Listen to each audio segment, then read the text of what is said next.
रजनीश झूठ बोलने की कला में अद्भुत महारत रखते हैं।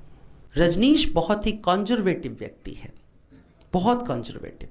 रजनीश ट्रेडिशनल जैनी है, पूरी जिंदगी ट्रेडिशनल जैनी रहता है। जैन धर्म के अतिरिक्त उसने किसी धर्म को बिल्कुल नहीं स्वीकार किया है। रजनीश स्कूल से निकले हुए एक प्रोफेसर हैं और वो पूरी जिंदगी प्रोफेसर रहते हैं, गुरु नहीं होते। उनके सभाओं में पूछे जाने वाले सवाल प्रायः झूठे लोगों के होते थे। जिस उत्तर की तैयारी है, उस उत्तर की तैयारी को करने के बाद उसके लिए एक प्रश्न भी रजनीश तैयार करते थे। रजनीश के पूरे वांग्मय में कुछ भी रजनीश का नहीं मिलता है। रजनीश ने सबको मिला जुला करके, हलवा बना करके अपने नाम पे परोसा है। आपको नहीं आता है तो इसे स्वीकार कर लेने में क्या समस्या थी आपको कि मुझे नहीं आता है, मेरे पास कुछ भी मौलिक नहीं है। मैंने दरअसल बहुत सारी किताबें पढ़ी हैं और जिसने 1000 पुस्तकें पढ़ी वो गधा होगा। क्यों पढ़े तुमने इतनी किताबें? ये डस्टबिन क्यों तुमने बनाया अपनी खोपड़ी के ऊपर? क्योंकि तुम्हें बहुत सारे उदाहरण जुटाने थे, एग्जाम्पल जुटाने थे, सूत्र तुम्हारे पास थे नहीं बताने के लिए।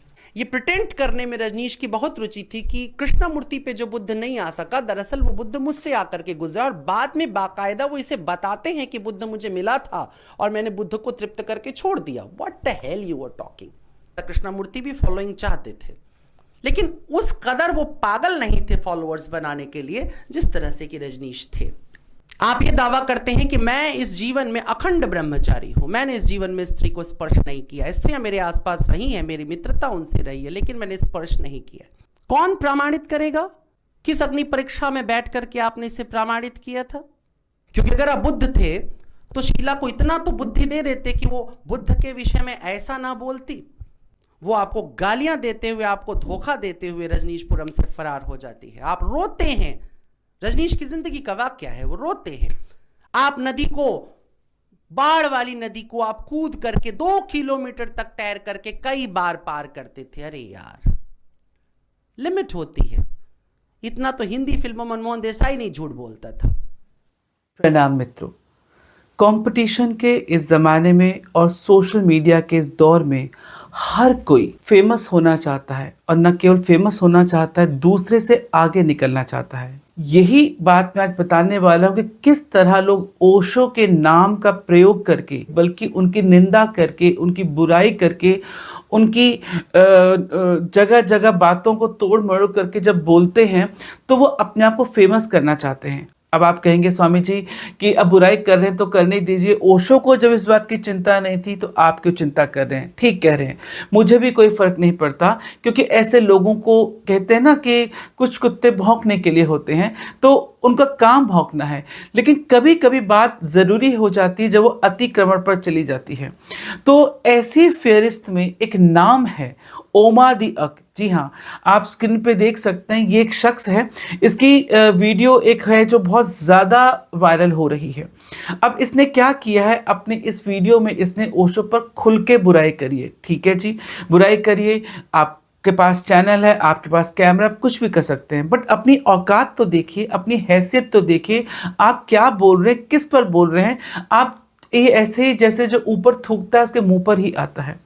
ओशो सही कहते थे कि सृजन करना बहुत मुश्किल का काम है, उसमें वक्त लगता है। सृजन करना अपने आप में एक साधना है। मान के चलिए किसी इंसान ने बहुत लंबे साधना के बाद, बहुत मेहनत के बाद 10 सालों में मूर्ति बनाई, वो फेमस हो गया। लेकिन एक इंसान जो मूर्ति नहीं बना सकता, उसने एक झटके में उस मूर्ति को तोड़ दिया। तो जब ऐसे आदमी से पूछा जाता है कि तुमने मूर्ति क्यों तोड़ी, तो वो कहता है वो बनाने में फेमस था और मैं तोड़ने में फेमस हो गया। अब प्रश्न ये भी उठता है कि आप कहेंगे स्वामी जी, जब आप खुद जानते हैं कि ऐसे लोग अपने आप को फेमस करने के लिए, चर्चा में आने के लिए ऐसी वीडियो बनाते हैं, तो आप तो खुद उस पर वीडियो बना के उसको प्रमोट कर रहे हो। ये प्रश्न और ये सोच आपकी लाजमी है। मैंने भी बहुत लंबे समय तक यही सोचा, मैं ऐसे या इस पर बात नहीं करूंगा, इस शख्स पर। मेरे पास बहुत प्रश्न आने लगे, बहुत बार ये वीडियो मुझे फॉरवर्ड की गई, स्वामी जी ये इंसान कौन है जो ऐसा बोल रहा है, जिस पूरी अथॉरिटी के साथ ये बोल रहा है, क्या ये ओशो के साथ रहा है? तो ये प्रश्न अति में आ गए थे। और मैं चाहता हूँ कि ऐसे इंसान का पर्दाफाश ज़रूर हो, कम से कम उस बेअक्ल आदमी तक, सॉरी आदमी कह दिया मैंने, जो भी वो है उस तक ये बात ज़रूर पहुँचे। मैंने उसके सारे जो पॉइंट्स हैं, जो जो उसने कचरा उछाला है, जो जो बकवास उसने करी है, फूहड़ता उसने दिखाई है, वो सब मैंने पेन डाउन की है।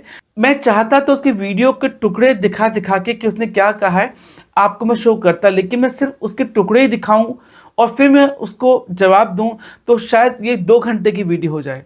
तो मैं सिर्फ आपको पहले ही बताते चले जाऊं, आपको उसकी वीडियो देखकर, उसकी शक्ल देखकर, उसके मुंह बनाने का ढंग और बार बार ऐसे तिरछी करके आंखों की ओर देखने का ढंग कि कौन मुझे सुन रहा है, कैमरे में मैं कैसा आ रहा हूँ, जो समझदार आदमी वो समझ जाएगा।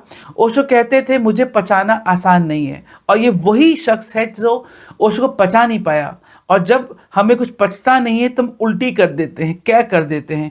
तो ये इसकी शक्ल बता देती है, इसके लफ्ज़ बता देते हैं कि ये उल्टी कर रहा है। और उस उल्टी में उसने क्या क्या कहा है मैं थोड़ा जल्दी जल्दी बोलूँगा, क्योंकि मुझे वापस पॉइंट्स पर भी आना है। वो कहता है कि रजनीश को भगवान बनने की बहुत आकांक्षा थी। मिस्टर ओमा दी अक, ओशो को भगवान बनने की कोई आकांक्षा नहीं थी। ओशो को उनके लोगों ने सब प्रेम संबोधन के तौर पे भगवान शुरू किया, और ओशो ही थे जिन्होंने भगवान शब्द को हटाया। तो आपको इतनी अकल होनी चाहिए थी कि ओशो भगवान बनने में उनकी कोई आकांक्षा नहीं थी। उन्होंने तो बल्कि जो भगवान लोग बोलते थे उस भगवान शब्द को भी हटवाया, और बाद में वो ओशो हो गए। उसके बाद फिर ये कहते हैं कि ओशो ने विद्रोह जैसा कुछ नहीं किया। ओशो, हम कहते हैं रिबेलियस ओशो, विद्रोही ओशो। ओशो परंपरा में बंधे रहे, अपनी ट्रेडिशन में बंधे रहे। वो पूरे जैनी थे, श्वेतांबर जैनी थे। उन्होंने कभी भी श्वेतांबर जैनियों की कभी निंदा नहीं करी। उन्होंने वही कृत्य किए जो ओशो, जो जैनी श्वेतांबर करते थे। मसलन अगर वो ईश्वर को नहीं मानते थे तो ओशो ने भी नहीं माना, तो इसमें कोई विद्रोह नहीं हो गया। लगता है इन्होंने सिर्फ ओशो को जैन से जोड़ के देखा है। ओशो ने किस क्षेत्र में कितनी क्रांतियां की हैं, कितना विद्रोह किया है, वो नारी के क्षेत्र में हो, वो शिक्षा के क्षेत्र में हो, वो दमन के क्षेत्र में हो, वो योग के क्षेत्र में हो, वो काम के क्षेत्र में हो, आपको तो पता ही नहीं चलेगा। आपको पहले विद्रोह का मतलब पता होना चाहिए। तो खैर हम आते हैं ओशो पे, इसने क्या बोला। फिर ये कहता है कि ज्ञानी ओशो नहीं था, लेकिन भाषण की कला से वो अपनी कमियों को छुपा लेता था। मतलब ओशो की जो काव्यात्मक भाषा थी, जो तर्क शक्ति थी, इनको ये नहीं मालूम कि आपको अभी बोलते बोलते जुम्मा 2 दिन भी नहीं हुए, आपके पास 2-3 टॉपिक के अलावा कुछ है भी नहीं है। हाँ, और उसमें आपको ये लगता है कि ये कमियां छुपा गया भाषण। आपको अगर 45,000 घंटे बोलने का मौका मिले तो आपकी हर उसमें वीडियो में एक ही बात घूम के आ रही है। फिर ये कहते हैं कि ओशो ने जो भी बोला दूसरों का ही बोला, कुछ भी नया नहीं था। ठीक है, ओशो खुद कहते हैं कि मौलिक कुछ भी नहीं होता, आज तक किसी का मौलिक नहीं होता। ये बात ध्यान रखना, किसी का मौलिक नहीं था, क्योंकि मौलिक जो मूल है वो सदा से था, वो हमेशा से था। तो उसको प्रस्तुत करना, तो एक प्रस्तुतिकरण, अगर मैं आप की बात मान लूं कि ओशो को कुछ मौलिक नहीं था, और ओशो कभी कभी खुद भी कहते हैं कि मैं तो वो दे रहा हूं जो जो था पहले से, मैं उसको और रिफाइन करके दे रहा हूं। तो रिफाइन करके देना, उसको व्याख्यान्वित करना भी एक बहुत बड़ी आर्ट है जो आपके पास नहीं है।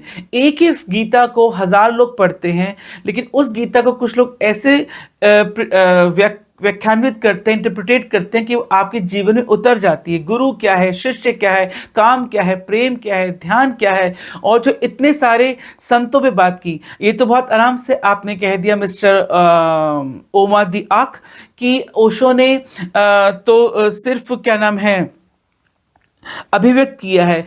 आपने तो ऐसे गुरुओं के नाम भी नहीं सुनोगे, जिस श्रेणी में आप आते हैं, जिस युग में आप, जिस दशक में आप रह रहे हैं, आप लोगों ने उनसे सुन सुन के, चाहे वो ताओ हो, चाहे वो मिलारेपा हो, चाहे वो, मतलब ऐसे ऐसे नाम है ओशो के कि तुम आज उनको सुन के पढ़ने लगे हो।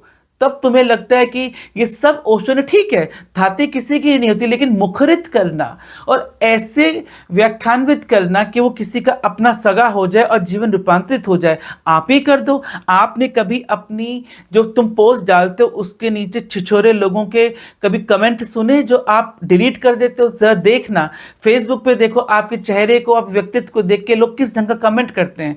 And I am very much sure आपके जो ये गिने चुने 2 दर्जन 1 दर्जन लोग हैं जो आपकी इस कुटिया में बैठ के प्रवचन सुनते हैं, आप उनको लगा दोगे कि मेरे भी नीचे कमेंट करें। बहरहाल फिर आप कहते हैं कि रजनीश को झूठ बोलने की अद्भुत महारत हासिल थी। हाँ जी, उनको झूठ बोलने की महारत हासिल थी, तो आप ही बता दो सत्य क्या था। और आपने तो बहुत सत्य बोला, आप खुद वहां नहीं थे। आप कहते हैं कि ओशो की सभाओं में जो पूछे गए सवाल थे सब झूठे थे। क्यों? आप वहां बैठे होते थे। आपको किसने बताया कि ओशो की सभाओं में सवाल, कितने सवाल झूठे होंगे? और आप कहते हैं कि ओशो खुद उनको सवाल लिखकर देते थे और उनके लोग जवाब तैयार करते थे। थोड़ी सी भी शर्म होती और अकल शायद घुटने नहीं और एड़ी में भी होती ना उमादी अक, तो आपको इतनी अकल तो आ जाती। इतने सारे क्वेश्चन और ऑन द स्पॉट आंसर, आपको क्या पता कितनी बार आप ना तो जर्नलिस्ट रहे हैं ना साधक रहे हैं, ऑन द स्पॉट पूछा जाता था और ओशो को प्रिपेयर नहीं करते थे, ना क्वेश्चंस ना आंसर। मतलब आपको शर्म नहीं आती है इतनी बड़ी बात कहते हुए कि ओशो के प्रश्न भी खुद के होते थे और खुद लोगों को देते थे, मुझसे पूछो। एक लिमिट होती है। माना कि जो ज्यादा बोलने वाले होते हैं, जैसे आप बोलने वाले हैं, वो जल्दबाजी में चमड़ी की जबान होती है, फिसल जाती है। वही आपके साथ हो रहा है, आपकी जुबान तो कुछ ज्यादा ही फिसलने लगी है, कुछ का कुछ कह देते हैं, आखिर कम समय में ज्यादा फेमस होना है। फिर ये कुछ कहते हैं कि ये ओशो के कर्मों का, और कर्मों का है नहीं कुकर्मों का फल है कि ओशो की मृत्यु ऐसी है क्योंकि उन्होंने इतने सारे लोगों की निंदा करी, इतने सारे लोगों का बुराई करी। जिसे आप निंदा कहते हैं मिस्टर ओमादी अक, वो निंदा नहीं होती। जो जिस योग्य होता है उसको वैसा बताया जाता है। अगर कोई इंसान गू खा रहा है तो बताया जाएगा उसने गू खाया, लेकिन इसमें निंदा वाली बात नहीं। तो सिमिलरली वो हमारी परंपराओं में कमी रही हो, हमारे किसी शास्त्रों में कमी रही हो, हमारे किसी बातों में, इंसान ये या अगर परंपराओं में कुछ रही हो, उन्होंने उसको उजागर किया, उसका वैज्ञानिक मनोवैज्ञानिक तथ्य उजागर किया। जाहिर सी बात है जो चोर होता है वो बौखलाता है, और तुम्ही जैसे लोग होते हैं जिनकी दुकानें बंद हो जाती हैं या हो सकती हैं, इसलिए तुम लोग कोशिश करते हो कि ये कहना कि उन्होंने लोगों की बुराई करी। उन्होंने जो बुराई के योग्य था बुराई की, जो प्रशंसा के योग्य था प्रशंसा की।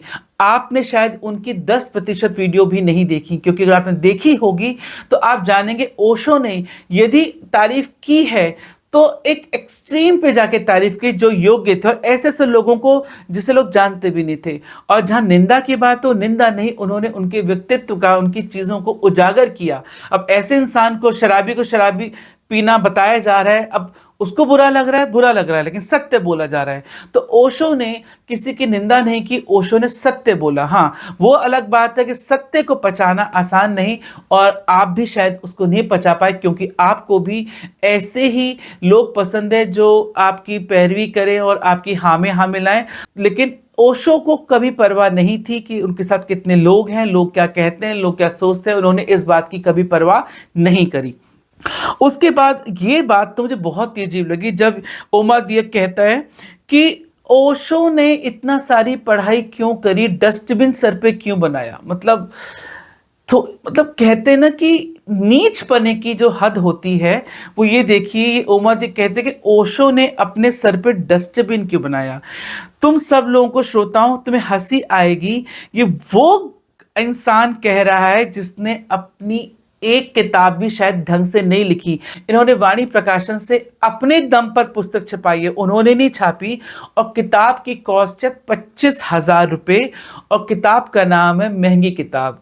ओमा, थोड़ी शर्म करो। तुम तो कुछ 10 किताब लिख नहीं पाए, जो लिखी उसको महंगी किताब का नाम दे दिया, और तुम दूसरों की तुलना करते हो। तुम्हारे पास इतना ज्ञान होता, इतनी शैली होती, तो तुम्हारी भी किताबें होती। और किताबें ना मिस्टर ओमा, ये महंगी किताब लिखी नहीं जाती है, लोग, पब्लिशर अपने आप महंगी बनाते हैं। तुमने 25,000 की किताब रेट रख दिया, ऐसा 25,000 कुछ नहीं, थू ही हुई है उस किताब की, बता दीजिए उसमें क्या था, कितनों ने खरीदी, तुमने खुद खरीदी हो तो पता नहीं, पब्लिशर को तुमने पैसा देके तुमने किताब छापी, तो महंगी किताब तुम खुद छपा रहे हो क्योंकि तुम्हारी खिसियानी बिल्ली खंबा नोचे आप जैसे लोगों पे एकदम शोभा देती है बात। तो तुम कह रहे ओशो ने इतनी किताबें क्यों पढ़ी, क्यों डस्टबिन बनाया? अगर ओशो ने इतना पढ़ा तो कम से कम उसका लाभ दुनिया को दिया, और आज तो दिया, लेकिन तुम अपने आप से पूछो तुम किस पे नहीं बोलते? कभी तुम मीना कुमारी बन जाते हो, कभी तुम्हारी रूह मीना कुमारी में उतर जाती है, कभी तुम गालिब बन जाते हो, कभी तुम आजमी बन जाते हो, तो तुम्हारे खुद की कोई अंत है? तो तुमने भी तो खूब पढ़ा है, क्या तुम्हें क्या ये क्या बिना पढ़े सारी नॉलेज है? ठीक है, मैंने भी आपकी वीडियो देखी है, आपकी उर्दू देखो, इंग्लिश देखो, साहित्य पे पकड़ देखो, आपके शास्त्रों पे पकड़ देखो, तो तुमने नहीं पढ़ी? मतलब कोई इंसान, जो कहावत है ना कि शीशों के घर में रहने वाले दूसरे पे पत्थर नहीं मारते, तो मुझे लगता है कि थोड़ी ऐसी बात करते जिससे सुन के थोड़ा लगता कि एक अक्लमंद आदमी बात कर रहा है, कि तुम खुद भी वही पढ़ रहे हो, तुमने भी बहुत पढ़ाई करी है, तुम अपनी वीडियोस अगर तुम्हारी उठा के देख ली जाए, तुमने खूब पढ़ाई करी है, खूब किताबों, तो तुमसे पूछता हूं ओमा दी अक, तुमने अपने खोपड़े पे डस्टबिन क्यों बनाया? जवाब देना, क्यों बनाया? क्या तुमने इतनी पढ़ाई नहीं करी? और जो पढ़ी, अब तुम भी वीडियो बनाने में लगे हो, तुम भी वही काम कर रहे हो, लेकिन तुम्हारा सिक्का चला नहीं, या यूं को अब तुम भी उसी नक्शे कदम पर हो, लेकिन नहीं, तुम्हें दोषों की निंदा करनी है, निंदा करोगे तो तुम्हें व्यूअरशिप मिलेगी, व्यूअरशिप मिलेगी तुम फेमस होगे। कि I am so sorry, it's a very shitty thing, कि बहुत ही घटिया चाल तुम चलते हो फेमस होने के लिए। फिर आप कहते हैं कि ओशो ने इतना सारा बोलकर अपना भी वक्त बर्बाद किया और सुनने वालों का भी। अपने फॉलोअर्स देख लो, ओशो के फॉलोअर देख लो, या अपने छोड़ो, तुम तो उस औकात और श्रेणी में और पंक्ति में नहीं आते, उसी श्रेणी में यदि कोई आते हैं, ओशो के लोग देख लो, अपने देख लो, अपने आप पता चल जाएगा कि ओशो ने कितनों का वक्त बर्बाद किया है। राइट? अपने आप से पूछ लो कितने घंटे की वीडियोस हैं, कितनी बार देखी जा रही हैं, और कितने लोग आज के मोटिवेशनल स्पीकर हो, आज के संत हो, बड़े बड़े वैज्ञानिक, मनोवैज्ञानिक हो, वो ओशो को कोट कर रहे हैं, उसको पढ़ रहे हैं, और तुम कह रहे ओशो ने उन सब सुनने वालों का टाइम वेस्ट किया है। मतलब जलन भी एक गलत वर्ड है, मतलब ओछापन, छिछलापन तुम्हारे इस वक्तव्य से समझ में आता है कि अगर तुम कैलकुलेट भी करोगे ना ओशो को सुनने वालों की संख्या, और कितनी बार सुना जाता है, कितने घंटों सुना जाता है, तो उससे पता चल जाता है कि ओशो ने इतना बोलकर खुद का और दूसरों का वक्त बर्बाद किया कि नहीं किया। फिर तुम कहते हो कि ओशो को फॉलोअर बनाने की बहुत कोशिश करते थे। काश तुमने ओशो को थोड़ा सा पढ़ा सुना होता। ओशो एक इतने अलग इंसान हैं, इतने अलग कि उन्होंने जो उनके पास चाहे कुछ भेंट भी ला रहा है या उनको कहना सिंहासन पे चढ़ा रहा है, ओशो कभी प्रभावित नहीं हुए। ओशो ने तो अपने प्रवचन का भी रेट इसलिए रखा, इसलिए नहीं कि कोई पैसे की कमी थी, ताकि वही लोग आए जो सुनने के काबिल हैं, जो ध्यान के प्यासे हैं, जो शांति के प्यासे हैं। ओशो को भीड़ की जरूरत नहीं थी, बल्कि ओशो तो खुद ऐसे काम कर देते थे ताकि भीड़ छट जाए। वो चाहते थे क्रीम क्लास रह जाए, वही आए, मतलब तमाशा देखने वाले, टाइम पास करने वाले, दिमागी खुजली मिटाने वाले नहीं आए।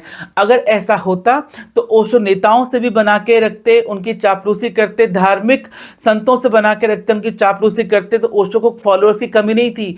उल्टा ओशो में तो कलेजा था, जज्बा था कि ओशो ने तो खुलकर निंदा की, उनको पुरजोर उनका खुलासा की जो उनमें कमियां थी। तो आप इतनी बेवकूफ़ वाली बात कह रहे हो कि ओशो को फॉलोअर बनाने के बहुत चस्का था। फॉलोअर बनाने का तो बहुत आसान तरीका था ओशो चाहते, बल्कि ओशो तो आए हुए लोगों को छांट देते थे, उन पे ऐसी कोई बात लगा देते थे या अपने प्रवचन में कह देते थे, वो खुद ही उनको छोड़ के चला जाए ताकि वही रह जाए जो रहने योग्य है। और आप ओमा जी कह रहे हैं कि ओशो को फॉलोवर बनाने की बहुत प्यास थी। फिर आप कहते हैं कि ओशो की जो सेक्रेटरी थी वो उनकी बहुत गालियां देती फिरती है। अगर आप आज भी इनकी वीडियो देख रहे हैं, वो आज भी उनकी रिस्पेक्ट करती है, वो खुद मानती है कि उससे कुछ गलती हुई थी, जरा सुनना या किताब पढ़ना, डोंट किल हिम भगवान, और उसने जो गलती की उसका उसने हर्जाना भरा है, तो now that chapter is over. लेकिन क्योंकि मीडिया ने अब बुक, कुछ लोगों ने उस बुक का कुछ पार्ट निकाला और जिसको आपने कह दिया, तो वो बात भी क्लियर है और फिर भी समझ में नहीं आ रहा शीला से जुड़ा, तो आप जरा इस बात को तूल ना देते हुए मेरी एक और इंटरव्यू विद शीला है वो आप देखिएगा, आपके दिमाग के जितनी भी नसें और पुर्जे हैं सब ठीक हो जाएंगे और पता चल जाएगा शीला कौन थी और उसने क्या किया, क्यों किया, कितना सच था, कितना झूठ था। ओके अब आप ओशो की करेक्टर पे बात उठाते हैं कि ओशो भी इतने सारी औरतों के साथ रहे तो उनको भी करेक्टर की सर्टिफिकेट की जरूरत है। ओशो को किसी सर्टिफिकेट की जरूरत नहीं। क्यों? पहली बात तो किसी को कहते ही नहीं कि मानो जो मैं कह रहा हूं और उसकी मत मानो, वो आप पे छोड़ देते हैं। एक बात, ओशो को अपनी छवि की कोई चिंता नहीं। आप उन्हें चाहे साधु कहे, संत कहे, चोर कहे, डाकू कहे, इससे ओशो को कोई फर्क नहीं पड़ता। क्या बोले कि उनकी औरतों से संबंध थे। पहली बात तो वो जिस बात की पैरवी कर रहे हैं तो उस बात की कोई वो ऐसा है तो वो शर्मनाक बात ही नहीं कहते इस बात को कि संभोग कोई गंदी चीज़ है, कि अगर ऐसा है भी तो इस बात से अपमानित महसूस करेंगे क्योंकि इंसान उसको गंदा मान ही नहीं रहा, वो तो उस ऊर्जा के रूपांतरण की बात कर रहा है। लेकिन बहरहाल आपने जैसी चीज सोची, आप जैसा इंसान ही सोच सकता है। तो मेरा ज्यादा मुंह ना खिलाए, बनारस में बहुत दोस्त हैं, बनारस यूनिवर्सिटी के बहुत सारे लोग हैं। तुम्हें कौन सी इज्जत देता है बनारस से तुम्हें भी मालूम है, तुम अच्छी तरह जानते हो, या वो लड़के लड़कियां जो तुम्हारे साथ इर्द गिर्द रहते हैं। तो अपने कैरेक्टर पे तुम एक काम करो, एक वीडियो बना लो, खुद ही पूछ लो किसका कैरेक्टर कैसा है, एक जगह ओशो को रखना, एक जगह खुद का रखना, ठीक है? तो अपने आप कैरेक्टर पता चल जाएगा चरित्र किसका कैसा है। ओशो को कभी परवाह न थी न है, ये तुम जैसे लोग हैं जो बोलकर पैसा कमाना चाहते हैं। फिर तुम कहते हो कि ओशो झूठी कहानियां गढ़ते हैं बचपन की अपनी, और अपने आप को महिमा मंडित करके अपने आप को महान बताते हैं बचपन की, पैदा होने की बात की। भाई पहली बात, तुम नहीं थे, ओशो सच बोल रहे, झूठ बोल रहे, तुम कौन होते हो चेक करने वाले? तुम्हें झूठ लग रही है तो ठीक है मत मानो। तुम्हें ओशो से फर्क इसलिए पड़ रहा है क्योंकि वो एक नामचीन इंसान है, वो एक विख्यात इंसान है, उसकी बोली हुई बातें मानी जाती, फॉलो की जाती हैं।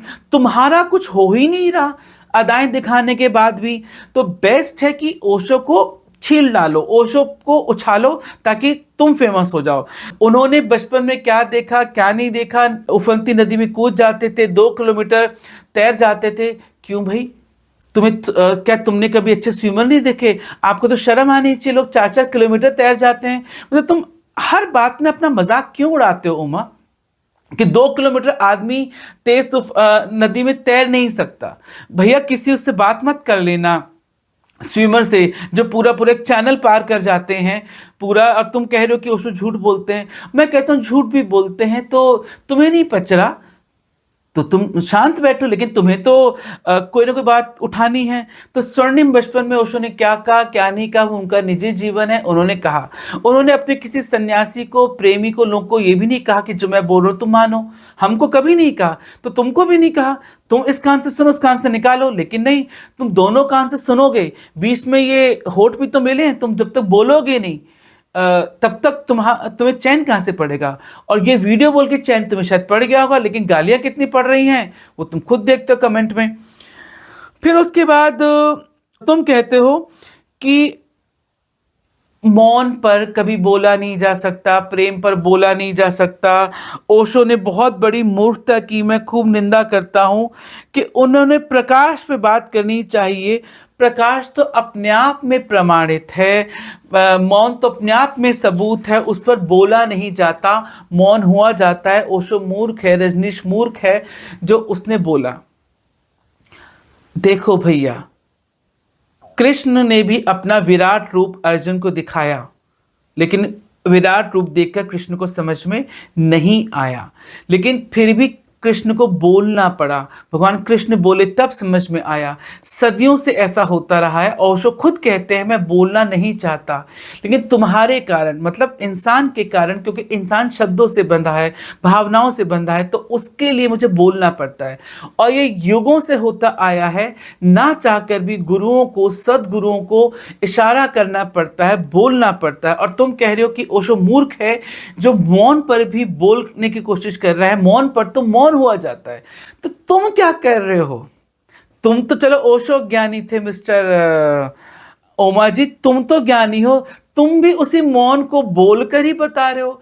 मतलब तुमने पूरी वीडियो बनाकर अपना जो छिचलापन दिखाया, मजाक उड़ाया, सच में वो काबिले तारीफ नहीं, काबिले थू है तुम पर। मैं हैरान हूं कि तुम्हें इतनी नॉलेज है, तुम इतने अच्छे वक्ता हो, उसको किसी अच्छी जगह इस्तेमाल करो, इस जगत को कुछ अच्छा दो, कुछ सकारात्मक दो, कुछ अपना दो। चलो ओशो ने तो मौलिक नहीं दिया, तुम ही कुछ मौलिक दे दो।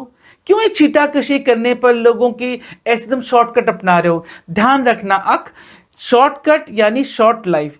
तो तुम पहले इंसान नहीं हो, बट तुम्हारी जो अतियां थी ना झूठ की, वो इतनी बेबुनियादी थी, इससे साफ पता चलता है जलन से तुम बोल रहे हो, फेमस होने के लिए तुम बोल रहे हो, एक शॉर्टकट अपना रहे हो। वरना मैं भी हर एक को जवाब नहीं देता, ऐसे कोई कम लोग नहीं जो ओशो की निंदा करते हैं या उनकी आलोचना करते हैं। आप फ्री हैं, कोई भी फ्री है, और हमें कोई फर्क नहीं पड़ता बीइंग ओशो सन्यासी, बीइंग ओशो लवर। ठीक है, जो कह रहा है, क्योंकि सूरज को थूकते हैं हम तो थूक अपने मुंह पर आता है।